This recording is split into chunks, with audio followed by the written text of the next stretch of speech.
काल तुम्ही पोलिसांची गाडी अडवली आणि या सगळ्या प्रकरणी तुमच्यावर गुन्हा दाखल झाला. हे बघा,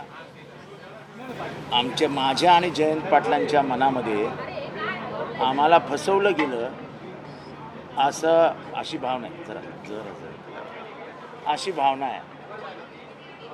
हे सगळा प्रकार झाल्यानंतर आता जे व्हिडिओ समोर येत आहेत त्याच्यामध्ये संबंधित आमदारांबरोबर उभे असलेले सगळे गुंड यांना संबंधित आमदार खुणवल्यानंतर ते गुंड आतमध्ये जातात, नितीन देशमुखला मारतात.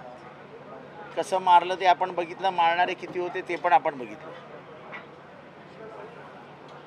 दोघं जण पकडले जातात, त्यांना मागे बसवलं जातं. त्याच्यानंतर आम्हाला अध्यक्ष सांगतात की मी रात्री सोडून देईन.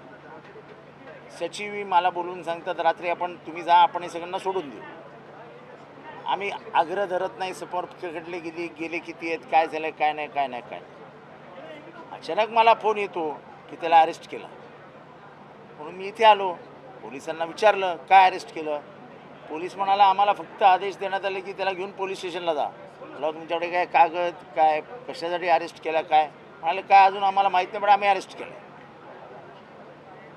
आता संविधानिक अधिकार आहे आमचा, काय आम्ही गुंड नाही आहे. लोकशाहीमधल्या आंदोलनाचा अधिकार वापरत आम्ही आंदोलन केलं.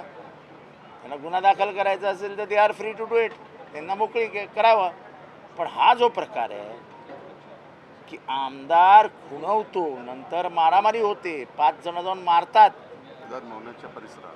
विधान भवनात. आरोपी कोण, नावं देतो आरोपीची. पोलिसांना हवी आहेत ना नावं, हे घ्या नावं.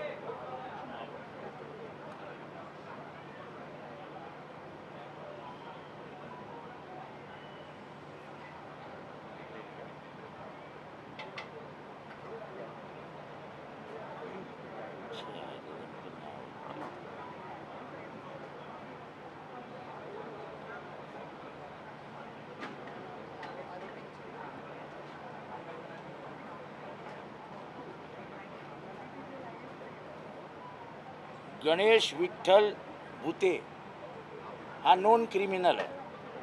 भिंगेवाडी आटपाडी. ऋषिकेश टकले त्याच्याबरोबर असलेले महादेव पाटील वनपुरी आटपाडी, कृष्णा रासकर आणि लक्ष्मण जगगोंड. ते 5 जण मारायला असताना तुम्ही 1 जणाला अरेस्ट केला, 2 जणांना ताब्यात घेतलं आणि शेवटी पोलीस स्टेशनला परत 1 जणच गेला, तर दुसरा कुठे गेला. आता हे प्रश्न पोलिसांना विचारले तर माझ्यावर गुन्हा दाखल झाला. ठीक आहे, त्याच्याने मला काय, हे मी 45 वर्ष आम्ही हेच आंदोलन आणि ह्याच्यातच आमचं आयुष्य गेलेलं आहे. त्यामुळे या गुन्ह्याने काय आम्हाला फार असा धक्का बसला आहे वगैरे. पण इतकं खोटं काम विधानसभेत होतं. अध्यक्ष शब्द देतात, शब्द पाळत नाही, याचं दुःख मात्र आम्हाला आहे. माध्यमांवरती आपण अनेक व्हिडिओ पाहतोय, ज्या व्हिडिओमध्ये आपण असं पाहतोय की सुरुवात त्यांच्याकडून झाली होती आणि तरीसुद्धा हे तुम्ही सगळे पत्रकारी कालपासून मला सांगताय की सुरुवात त्यांच्यापासून झाली, सुरुवात त्यांनी केली. मग सुरुवात त्यांनी केली, अरे ज्यांनी इशारा केला मार म्हणून, त्याच्याबद्दल काही भूमिका घेणार आहे की नाही पोलीस. स्वतः अध्यक्षांनी हा व्हिडिओ बघावा. आता आम्ही गव्हर्नरच्याही कानावर घालून आलो.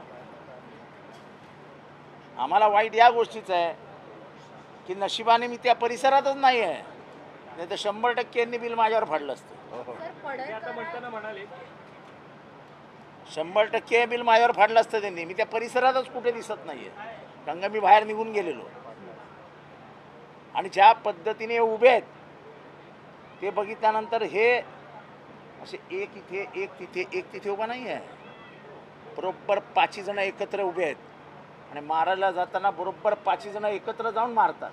म्हणजे हा प्लॅन होता. हा प्लॅनने त्यांनी मारायचं ठरवलेलं होतं. आणि मी अजूनही सांगतो, बिचारा नितीननी माझ्यासाठी मार खाल्ला.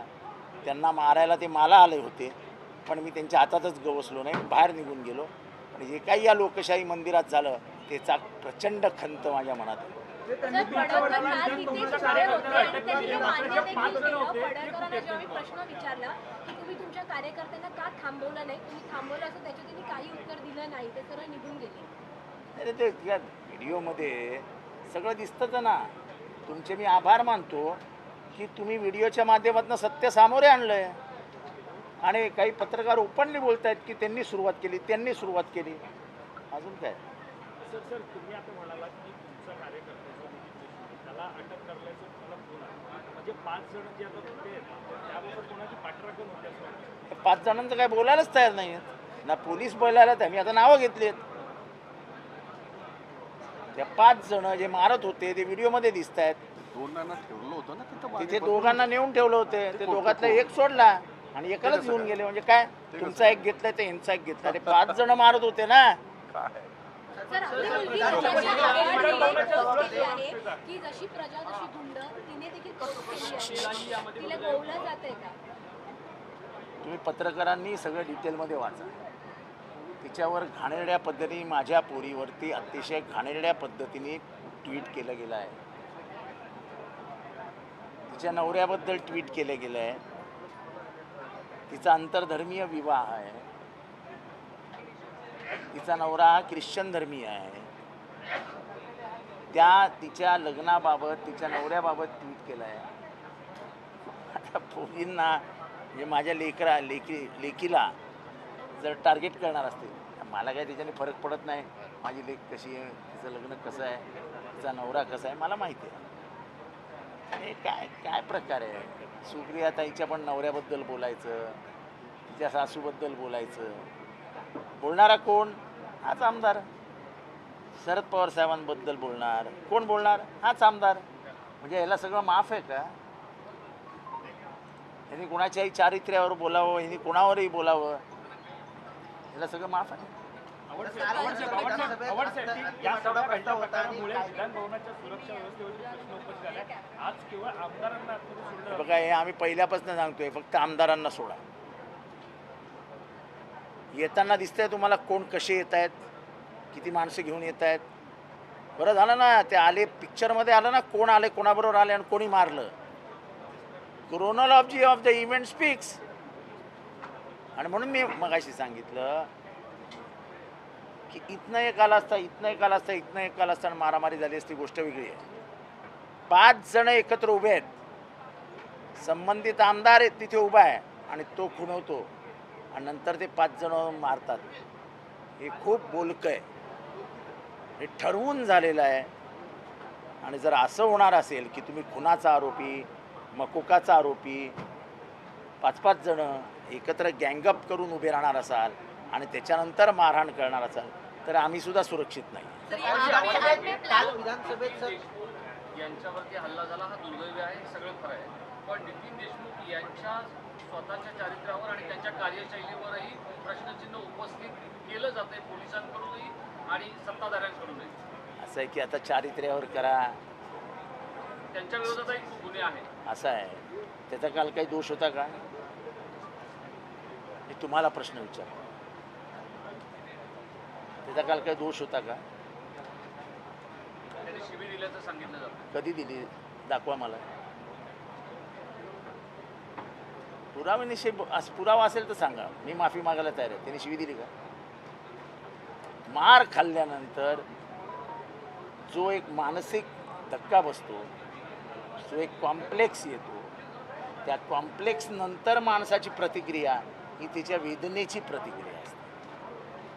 आधी शिवी दिली असती तर गोष्ट वेगळी. त्याला उद्विग्न केला, त्याचा राग अनावर झाला आणि जर तो बोलला असेल तर हे स्वाभाविक आहे, मनुष्य स्वभाव आहे. काल विधिमंडळामध्ये कायदा सुव्यवस्थेचा अंतिम आठवडा प्रस्ताव जो आहे तो मांडत होते. मात्र हे सुरू असताना म्हणजे तुम्ही भाषण करून तुमचं देखील त्या विषयावरती भाषण होतं आणि त्याच्यातच विधान भवनामध्येच कायदा सुव्यवस्थेवरती प्रश्न निर्माण होतो. आम्ही तेच सांगतो ना की तुम्ही म्हणजे 5-5 गुंड घेऊन आतमध्ये येताना दिसत आहे. ते 5 गुंड तुमच्या बाजूला उभे राहिलेले दिसत आहेत. तुम्ही त्यांना खुणवता दिसतंय आणि ते जाऊन मारताना दिसत आहेत. बस एवढं खूप आहे. पोलीस काय करणार आहेत, काही करणार नाही. सत्ताधारी पक्षाचे गुलाम आहेत पोलीस. त्यामुळे आमच्याकडे फार अपेक्षा नाही. हिंदी हिंदी सर आप पे अटैक करने जो लेना इधर लो, मैं उधर आके नहीं दूँगा. आप पे अटैक करने का प्लान था, ऐसे भी आपने कहा क्या कुछ कल हुआ? देखो जिस तरीके से वो खड़े हैं, जिस तरीके से उनको इशारा किया जाता है और जिस तरीके से वो आगे बढ़ के किसी को पीटते हैं, इसका मतलब वो खड़े क्यों थे? प्लान से ही खड़े थे. जितेंद्र रावत नहीं मिला, चलो उसका कार्यकर्ता है सामने, मारो. मारा उन्होंने. हमको दुख इस बात का है, अरेस्ट 2 जन को किया जाता है यहाँ से, 1 जन को रात को लिया जाता है, दूसरा कहाँ गया?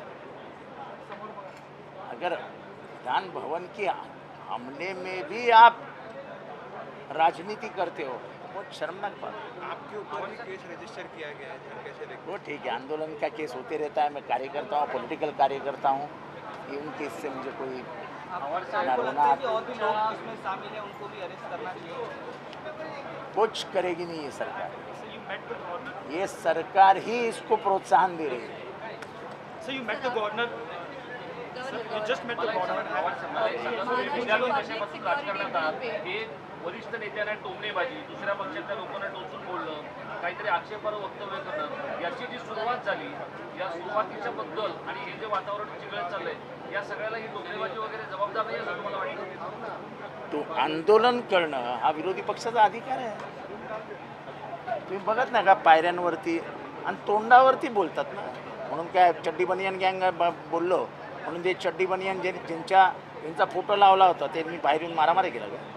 ते दुसऱ्या दिवशी गुंड घेऊन आले का? फोटो लावून आंदोलन झालं ना चड्डी बनियन गँगचं. काय झालं?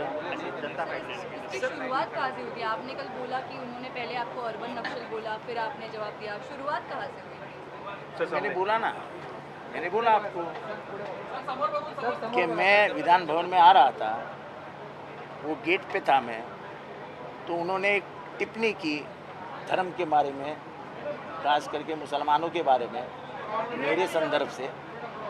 कहा अर्बन नक्सल है, ये गाज़ा का समर्थक है.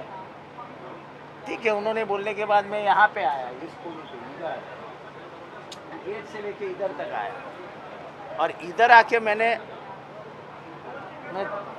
सीढ़ियों की तरफ जा रहा था. मैंने कहा मंगलसूत्र चोर. कौन है मंगलसूत्र चोर महाराष्ट्र में? आपको मालूम है? यहाँ कोई है जिसको मालूम है मंगलसूत्र चोर कौन है? अगर आप किसी की मजाक करते हो, किसी को उंगलियां उठाते हो, तो याद रखना आपके ऊपर उंगलियां उठ सकती है. फिर दुखी मत होना.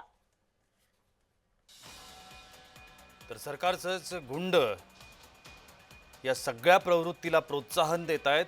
सरकारचं या सगळ्या प्रवृत्तीला प्रोत्साहन आहे असा थेट आरोप जितेंद्र आव्हाडांनी केला.